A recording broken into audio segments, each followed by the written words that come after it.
পাঁচমিশালি ওই যে তরকারি, কচুর গাঠি ডাটা সব দিয়ে ঝাল ঝাল করে করেছি।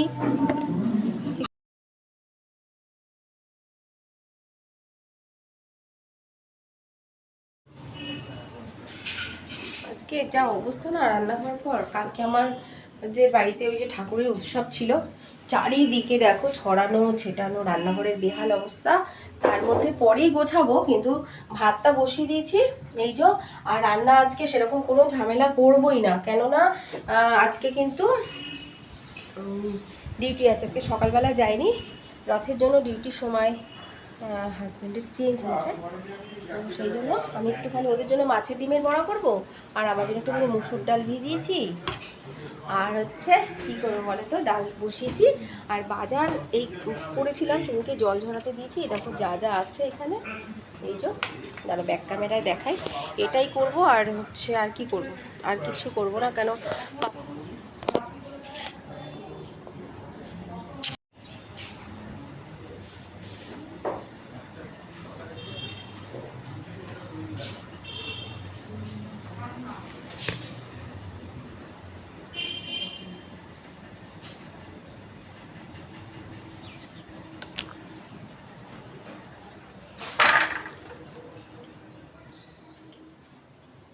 রান্নাঘরটা এত এত অন্ধকার, লাইট দিয়েও কিছু হয় না। এই পাশে না ফ্ল্যাট হয়ে গেছে আমাদের, ওই যে সেই জন্য না কিচ্ছু দেখা যায় না।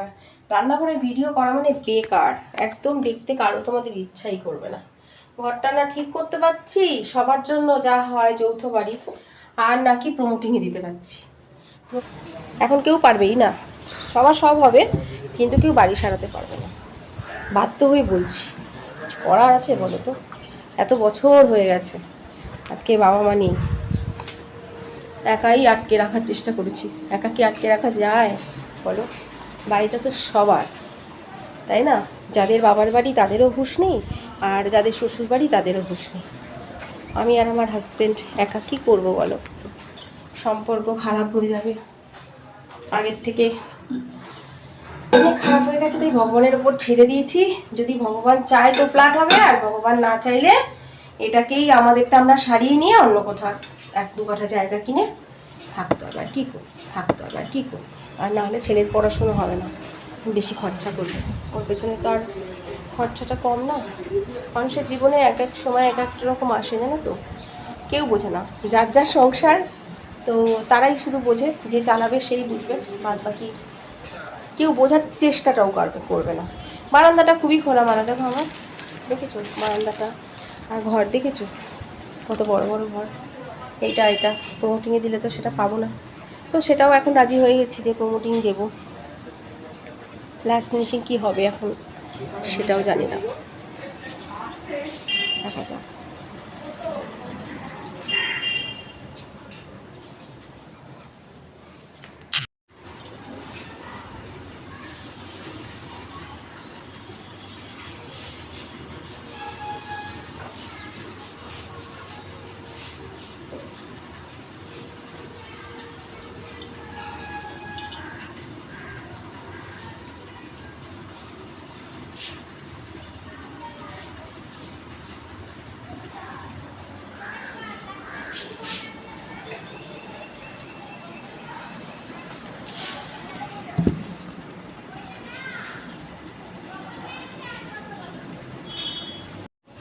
ফ্রিজটা না ডিপ ক্লিন করতে হবে।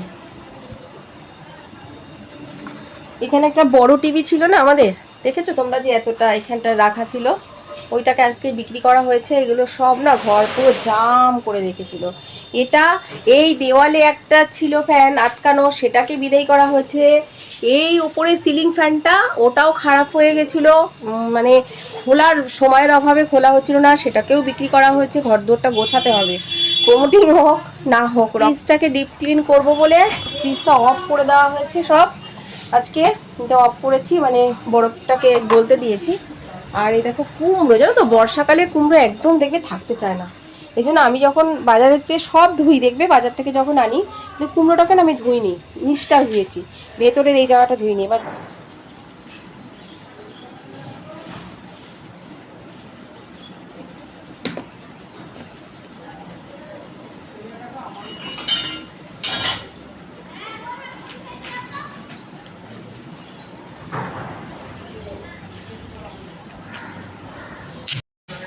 আর এই যে দেখো নোটে শাকের যে ডাঁটাগুলো থাকে না, সেই ডাঁটা, কুমড়ো, আলু, কচুরগাঠি, গাজর, একটু একটু করে যে সবজিগুলো দেখবে থেকে যায় না, সেইগুলো সব দিয়ে একটা ওই পাঁচমিশালি তরকারি করবো, পাঁচফোড়ন, তেজপাতা, আদা দিয়ে, আদা বাটা দিয়ে।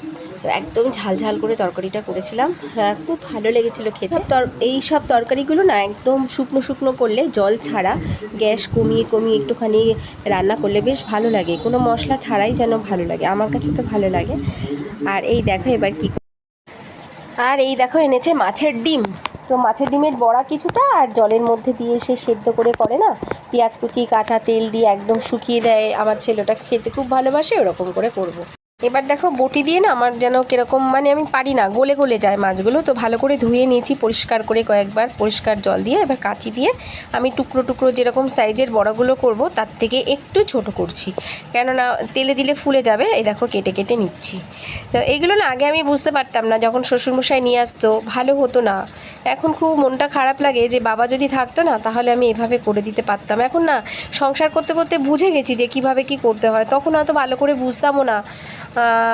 আর বাবাকে এখন, বাবা খেতে এত ভালোবাসতো শাশুড়ি মা চলে যাওয়ার পর, এখন মনটা খুব খারাপ হয় এক এক সময়। তো যাই হোক, কাঁচি দিয়ে কাটলে খুব সুবিধা, জানো তো, মাছের যে পিঠের কাটা ফোটাগুলো, মানে মোটামুটি বড় যে মাছগুলো, সেগুলো খুব সুবিধা হয়, হাতে কাটা ফাটা ফোটে না।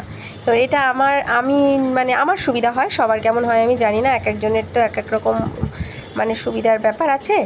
তো এই দেখো আমি ধুয়ে কাঁচি দিয়ে কেটে নিয়েছি। এবার এর মধ্যে একটুখানি দিয়ে দেব হলুদ গুঁড়ো, বেশি করে লঙ্কা কুচি, আর দেব একটুখানি বেসন আর পেঁয়াজ কুচি, আর একটুখানি আদা রসুন বাটাও দিয়েছিলাম। আমার কেন যেন শ্বশুরমশাই থাকতে দিতাম না, কিন্তু আজকে আমি দিয়েছিলাম। ওই যে রেডিমেড যেগুলো পাওয়া যায় সেটা দিয়ে করেছিলাম। আর একটুখানি লঙ্কার গুঁড়োও দিয়েছিলাম, এটা আমার হাজব্যান্ড খেতে ভালোবাসে। আর আগে খেতো না, আজকে হঠাৎ করে বললো বেশি কিছু করতে হবে না, আমাকে এটা করে তাড়াতাড়ি ছেড়ে দাও, তারপরে তোমরা আস্তে আস্তে যা করবে রান্না বান্না। তো এই দেখো মেখে নিয়েছিলাম, আর ছেলের জন্য একটু আলাদা করে তুলে রেখেছিলাম, ওকে ওই সেদ্ধ মতন করে ভেজে দেবো। একদম টুকরো টুকরো তো কড়াই আছে এখানে, আর চটকাতে মটকাতে হবে না। বেসনই একটুখানি লাগবে, চিনি দিলাম। আর বন্ধুরা, এই কড়াইটা কিন্তু আমার শাশুড়ি মায়ের হাতের, এটা ভাজাভুজি করতে না ভীষণ সুবিধা হয়। তো এটার মধ্যে আমি করি এই মাছের বড়া টড়া, এগুলো একটু কালো হয়ে গেছে কিছু মনে করো। পাপানের বাবা বলছে আর কিছু খাবে না, সময় হয়ে গেছে। আর এই দেখো এটা দিয়েই বলছে খাবে, ভাতও কমিয়ে দিতে বলছে আরও। আর এই যে তরকারিটা দেখো বসিয়ে দিয়েছিলাম আমি শুকনো শুকনো করে, একদম ঝাল ঝাল করে। কত লঙ্কা দিয়েছি দেখেছো তো, দেখিয়েছিলাম তোমার। মশলার কৌটোগুলো যখন গোছাতে গেলাম রান্নাবান্নার পর, তখন দেখলাম শুকনো লঙ্কা যেটা নামানো থাকে সেটা ফুরিয়ে গেছে। তো কিছুটা বের করে বোটা ছাড়িয়ে আবার জায়গা মতন রেখে দিয়েছি। আর এই তরকারিটা হয়ে গেছে দেখো। এবার এটা কিন্তু নামিয়ে নেব। অনেকটা হয়েছিল, ভেবেছিলাম অল্পই হবে, দেখো অনেকটা হয়েছে। এটা আমি না, সবারই হয়ে যাবে তরকারিটা। এই তরকারিটা সত্যি আজকে খুব ভালো হয়েছিল জানো খেতে। আর এই যে এটা কিন্তু ওবেলার জন্য তুলে রেখে দিলাম, আর ওদের জন্য আলাদা আর একটা বলে তুলে রেখে দিয়েছি। কমপ্লিট হয়ে গেছে, সজলের খাওয়াও হয়ে গেছে। আমি এবার শুধু ওই আমার জন্য যে মুসুরির ডালটা ভিজিয়েছিলাম না, ওইটার বড়া করবো। ওদের জন্য মাছের ডিমের বড়া করলাম। এবার গ্যাস ট্যাস মুছে পরিষ্কার করে নিয়ে আমার মাছের ডিমের বড়াটা করবো, মানে মুসুর ডালের বড়াটা করবো। তো চলো কী কী করেছি আগে দেখিয়ে দিই। এত মাছি যে কোথার থেকে আসছে, বাপরে বাপ! এত পরিষ্কার করছি তাও মাছি আর মাছি। বর্ষাকাল না, এই জন্য ভালো লাগে না জানো তো। দেখো কী কী রান্না করেছি দেখিয়ে দিই একবার। হচ্ছে মুসুর ডাল, আমার বাবার খাওয়া হয়ে গেছে। এটা হচ্ছে দেখো পাঁচমিশালি ওজো তরকারি, কচুরগাঠি ডাঁটা সব দিয়ে ঝাল ঝাল করে করেছি, ঠিক আছে। আর এটা হচ্ছে দেখো ছেলের ডিমটা, আর এটা হচ্ছে, আর আমার তরকারিটা সরানো আছে। আর এই যে এটা হচ্ছে মাছের ডিমের বড়া ছেলের, এটা ওর বাবার রাতের জন্য রেখে দিলাম। আর ছেলে তো রাতে রুটি খায়। আচ্ছা,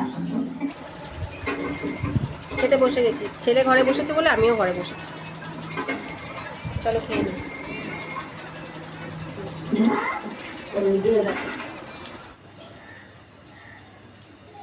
দেখো দেখো কত, দেখেছো?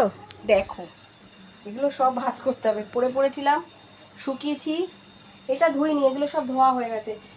এই কাপড়টা ধোয়া হয়নি, ওই মাদের বাড়িতে সৎসঙ্গ ছিল, এটা পরেছিলাম। এরকম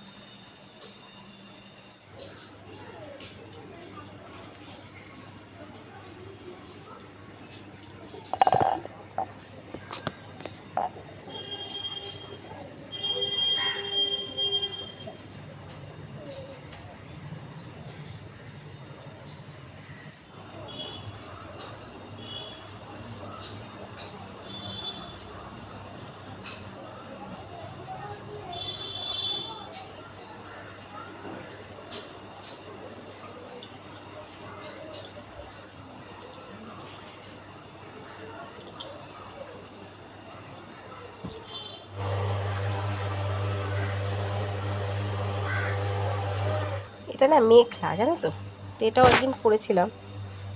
দেখো, আর ক্যামেরা করা মায়ের কীর্তি। বলছে মোনা তুমি ভাত খেয়েছো? আমি বললাম হ্যাঁ। বলে আমার জন্য তোমার কত বেলা হয়ে যায়, কত কষ্ট। তাই আমি মাকে বকছি যে আমার কথা তো শোনো না। যেদিন এরকম হয়েছিল না, মানে পাটা ভেঙে গেছিল, সেই দিনকে আমি মাকে বলেছিলাম, মা তুমি কিন্তু যেও না, মা তুমি কিন্তু যেও না, বিপদ আসতে পারে। যাই হোক, আগে এটা দেখিয়ে দিয়ে দেখো গুছিয়ে ঢুকিয়ে রেখে দিলাম। এগুলো আলাদা আলাদা করে, একটু তো উল্টোপাল্টা হয়ে যায়, তো আমি এক একটা তাক করে ঢুকিয়ে রাখি, আর কাজের ফাঁকে ফাঁকে এগুলো করে নিই, নাহলে না ওই জমে যায়। তো যেটা বলছিলাম, বলবে কি আমার জন্য তোমার কত কষ্ট, তোমার এই হচ্ছে, তোমার সেই হচ্ছে, দেরি হয়ে যাচ্ছে। হ্যাঁ যাচ্ছে, কিন্তু কিছু তো করার নেই, মা বলে কথা, করতে তো হবেই বলো। সকালবেলা ওই বাড়িতে যাই, অনেকটা সময় চলে যায় মাকে স্নান টান করাতে। বৌদিও করিয়ে দেয়, আমিও করি যতটা। বৌদি স্নানটা করায় না, আমি করি। তো মা একদম কথা শুনতো না। এত বয়সে মা বাজার ঘাট, তারপরে কী বলো তো, ব্যাংকে শুধু গেছে, আমি না করলে আমার কথা শুনতো না। এই যে মায়েরা যে কথা শোনে না, না তার জন্য যে সন্তানের কি ভোগ হয়, সে যার হয় তার সেই বোঝে। আমার ভোগের থেকেও যে বিছানায় পড়ে থাকে তার মানসিক যে কষ্ট, যে যন্ত্রণা, এখন হাঁটতে পারছে অল্প অল্প করে। হ্যাঁ, আমার মা যারা আমার পুরনো ভিডিও দেখে না, তারা জানে যে আমার কি পরিস্থিতির মধ্যে দিয়ে আমি গেছি। অপারেশন তো করেনি মা, ডাক্তার বলেছিল করতে। একজন ডাক্তার অবশ্য বলেছিল আমাদের ফ্যামিলি ফিজিশিয়ান, যে সে বলেছিল যে অপারেশন করার দরকার নেই, আমার ঠাকুমার হয়েছিল এরকম আস্তে আস্তে কমে যায়। সয়ে গেলে সন্তান, মেয়ে সন্তান, এর যে কী পরিস্থিতি হয়, সেটা যার বাবা মার হয় তো সেই বোঝে। মানসিক এবং কি বলবো, শারীরিক সমস্ত দিকেই, প্লাস নিজের সংসার, নিজের ছেলেমেয়ের পড়া, চিন্তা ভাবনা তো থাকেই না। এক বছরে আমি অনেক সময় ভাবি আমি নিজেকে নিজে চিনতে পারি না, মানে আমি এতটাই নিজের প্রতি হয়ে গেছি, সময় পাই না গো। যাই হোক, আজকের ভিডিওটা আর বোধহয় বাড়াতে পারছি না, তো শেষ করে দিচ্ছি। বাইরে বৃষ্টি শুরু হয়েছে। সবাই ভালো থেকো, সুস্থ থেকো, দেখা হবে নেক্সট ব্লগে। আমি এই কারণেই ইরেগুলার ভিডিও পোস্ট করি, যে মায়ের কারণে, আর ওই জন্য সময় করে উঠতে পারি না, দুই বাড়ি মিলে, এ বাড়ি ও বাড়ি মিলে, আর মনটাও ভালো থাকে না এক এক সময় ভিডিও করার মতো। তো অনেক দিন পর আজকে একটা ভিডিও পোস্ট করেছি। সবাই ভালো থেকো, সুস্থ থেকো, সাবধানে থেকো। দেখা হবে তোমাদের সাথে নেক্সট ব্লগে। অনেক অনেক ভালোবাসা সবার জন্য। টাটা।